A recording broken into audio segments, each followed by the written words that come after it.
प्रणाम भाई और बहनों, स्वागत है आपका एक और नए वीडियो में। जब भी हम मजबूत शरीर की बात करते हैं तो इसमें दो चीजें आती हैं। पहला है आपकी मांसपेशियां मजबूत होनी चाहिए और दूसरा है आपकी हड्डियां मजबूत होनी चाहिए। आजकल ये समस्या देखने को मिलती है कि बहुत से लोगों की हड्डियां कमजोर हो जाती हैं। यदि ये बुढ़ापे में होता है तो ये एक नॉर्मल चीज है, लेकिन आजकल ये देखने को मिलता है कि ये चीजें युवाओं में भी देखने को मिलती हैं। जब भी किसी व्यक्ति को हड्डियों से संबंधित कोई समस्या होती है तो जब उसे खड़ा होने को कहा जाता है तो वो या तो झुककर खड़ा होता है या फिर एक पैर पर वजन रखते हुए खड़ा होता है और सीधा किसी प्रकार से खड़ा नहीं हो पाता। यह एक हड्डियों की समस्या या कमजोरी की ओर संकेत है, जिसे आप कुछ अभ्यासों और खान पान के साथ ही व्यवस्थित कर सकते हैं, उसे ठीक कर सकते हैं। तो सबसे पहले यदि हम खान पान की बात करें, जैसा कि आप जानते हैं, यदि हम हड्डियों की कमजोरी की बात करें, कैल्शियम की मात्रा कम होने से हड्डियां कमजोर होने लगती हैं। यदि कैल्शियम की पर्याप्त मात्रा हमारे हड्डियों के अंदर होती है तो यह निश्चित रूप से स्वस्थ होती हैं। इसके साथ ही मैग्नीशियम, विटामिन सी और विटामिन डी का भी आपको विशेष ध्यान रखना होगा, अर्थात ऐसे आहार आपको लेने होंगे जिनमें कैल्शियम, मैग्नीशियम, विटामिन सी और विटामिन डी की पर्याप्त मात्रा हो। तो आप अपनी डाइट के अंदर ऐसी चीजों को शामिल करें जिनमें कैल्शियम की मात्रा भरपूर हो, यानी दूध को आप अपनी डाइट में शामिल कर सकते हैं। दूध अपने आप में एक संपूर्ण आहार माना जाता है और सभी पोषक तत्व उसमें पर्याप्त मात्रा में मौजूद होते हैं जो आपके शरीर के लिए आवश्यक हैं। इसके साथ ही आप मेवे या नट्स का भी प्रयोग कर सकते हैं तथा विटामिन डी के लिए सबसे अच्छा स्रोत माना जाता है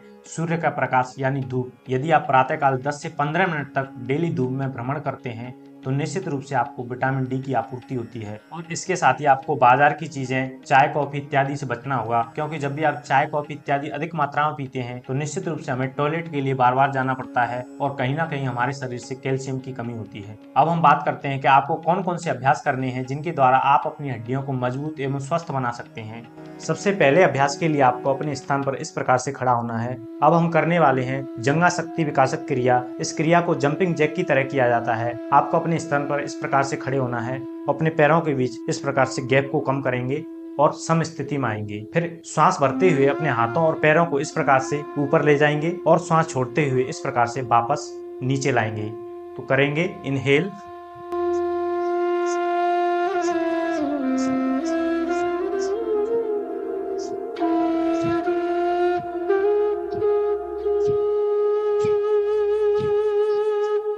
फिर इस प्रकार से आपको यह क्रिया कम से कम 30 बार करनी है, यानी आपको 30 बार ऊपर और नीचे अपने हाथों को करना है। फिर इसके बाद अपने पैरों को गैप बनाते हुए अपने आप को रिलैक्स करेंगे और अपने शरीर के अंदर होने वाले परिवर्तन को महसूस करेंगे।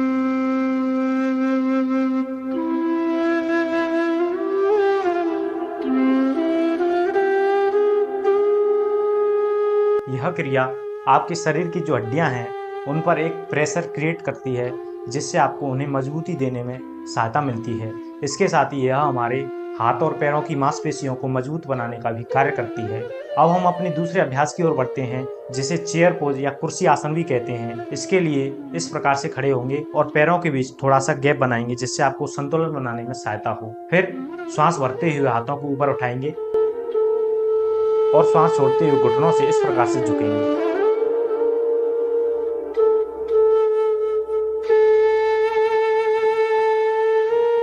यह आसन आपके पैर की मांसपेशियों और हड्डियों को मजबूत बनाने का कार्य करता है। इसके साथ ही आपके पैर और हाथों की जो मांसपेशियां हैं उनके तनाव को भी दूर करने का कार्य करता है। थोड़ी देर यानी कम से कम 10 से 15 सेकंड रुकने के बाद आपको पुनः श्वास भरते हुए ऊपर आना है और श्वास छोड़ते हुए अपने हाथों को इस प्रकार से पहले की स्थिति में लाना है। पैरों को खोलते हुए थोड़ी देर विश्राम करेंगे।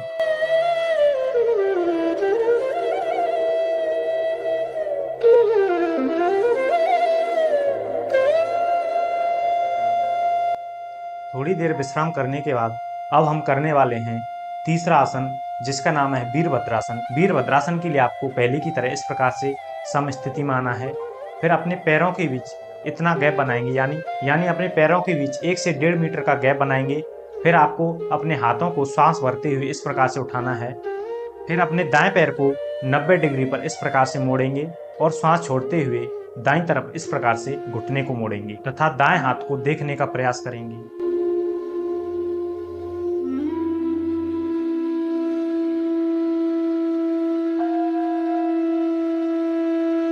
थोड़ी देर रुकने के बाद अपनी दृष्टि को सामने की ओर लाएंगे और सांस भरते हुए वापस आएंगे।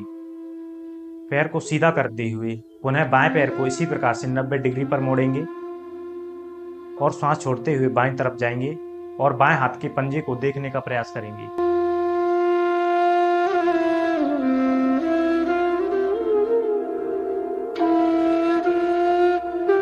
फिर अपनी दृष्टि को सामने की ओर लाएंगे और सांस भरते हुए अपने पैर को सीधा कर लेंगे। फिर अपने हाथों को पुनः नीचे की ओर लाएंगे और अपने पैरों को प्रारंभिक स्थिति में लाते हुए थोड़ी देर विश्राम करेंगे।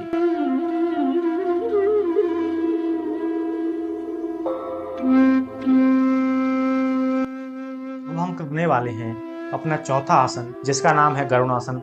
गरुड़ासन के लिए आपको पहले की तरह सम स्थिति में आना है।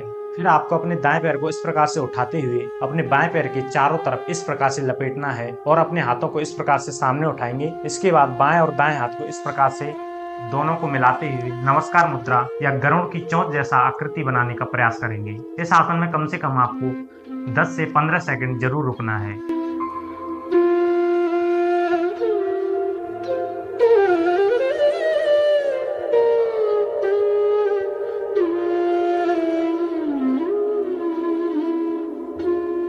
पुनः अपने हाथों को खोलते हुए सामने की ओर लाएंगे। फिर हाथों को नीचे करते हुए पैर को पुनः प्रारंभिक स्थिति में ले आएंगे। अब हम यही आसन अपने बाएं पैर से दोहराएंगे। पहले अपने बाएं पैर को दाएं पैर से इस प्रकार से लपेटेंगे। फिर हाथों को उठाते हुए इस प्रकार से अपने हाथों को मिलाएंगे और गरुड़ की चोंच जैसा आकृति बनाने का प्रयास करेंगे।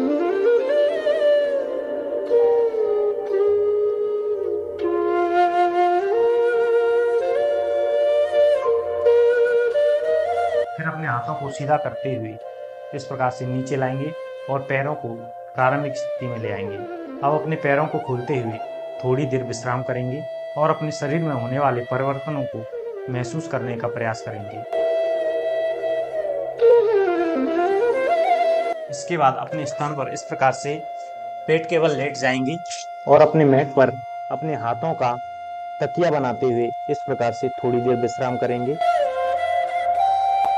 इसके बाद गर्दन को सीधा करते हुए अपने हाथों को इस प्रकार से बगल में लगाएंगे और अपने दोनों पैरों के बीच गैप को कम करेंगे। इसके बाद अपने हाथों को इस प्रकार से छाती के पास लाएंगे और अपने हाथों से सांस भरते हुए कमर से ऊपर वाले हिस्से को उठाने का प्रयास करेंगे। इनहेल,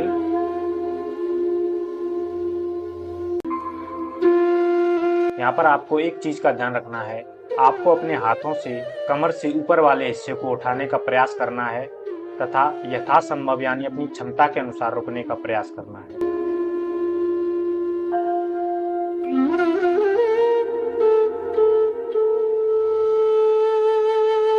धीरे से एक्सहेल करते हुए पुनः वापस जमीन पर आ जाएंगे। फिर अपने हाथों का तकिया बनाते हुए थोड़ी देर विश्राम करेंगे।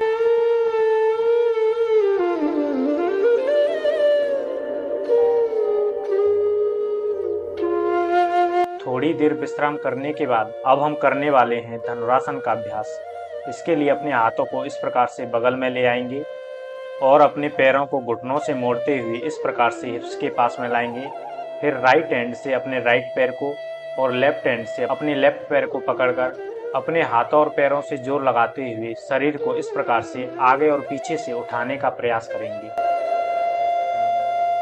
यथासंभव आप अपनी शक्ति के अनुसार इस अभ्यास में रुकने का प्रयास करेंगे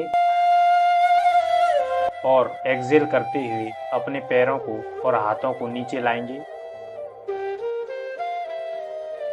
तो फिर हाथों को इस प्रकार से लगाते हुए विश्राम करेंगे।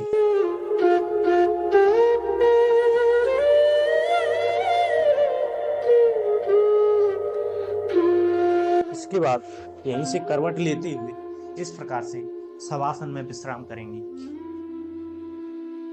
हाथों और पैरों के बीच थोड़ा सा गैप बनाएंगे और अपनी आंखों को बंद करते हुए आपने जितने भी अभ्यास किए हैं उन सभी अभ्यासों का ध्यान करते हुए अपने आप को शिथिल यानी रिलैक्स करने का प्रयास करेंगे।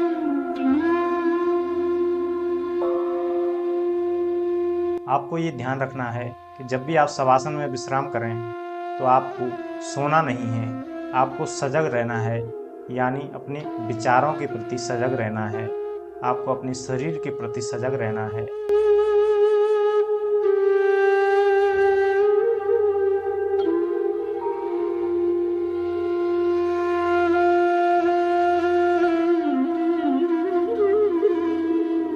फिर दाएं करवट से होते हुए इस प्रकार से बैठ जाएंगे। तो भाई और बहनों, मैं आशा करता हूँ दी हुई जानकारी आपको अच्छी लगी होगी। मिलते हैं किसी अगली वीडियो में, तब तक के लिए धन्यवाद।